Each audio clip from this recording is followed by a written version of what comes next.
members of the public. Hello, everybody. I know I'm going to go over my 3 minutes, so I brought copies of everything I wanted to discuss. I'm happy to leave, made a copy for each of you, and I'll also be emailing them to you tonight. My name is Eric Simkin. I live at 3 Wyndham Road. I'm a resident of Voorhees Township. I'm here because I have concerns about the upcoming Voorhees Township Board of Education elections. I've been doing my own due diligence by attending regular school board meetings, reviewing the meeting minutes over the last 18 to 20 months, and by attending the candidate meet and greet night.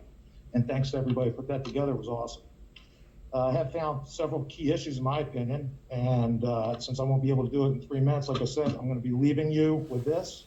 But I have two main concerns: transparency between the board and the citizens of Voorhees Township, and potential conflict of interest that may exist with at least one incumbent member as follows. At the meet and greet, a candidate alleged that Mrs. Watson and Ms. Van Aken voted against the school learning mostly for most of the students in the 2021 year.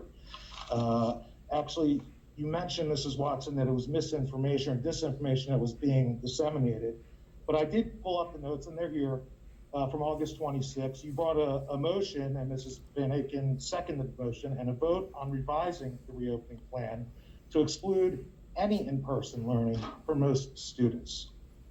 Both Mrs. Watson and Mrs. Van Aken did in fact vote against in-person learning for the majority of students. The only mis or disinformation I see there was saying that that vote never occurred. It did. Second, I found the board website that Mrs. Van Aken works for a company in educational technology called ClassLink.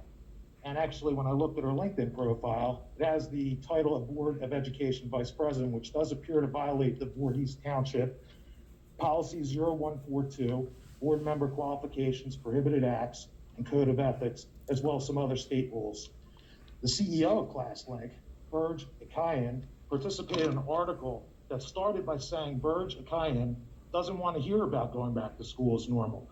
As the founder and CEO of ClassLink, he has long advocated for the removal of barriers between students and impactful educational content.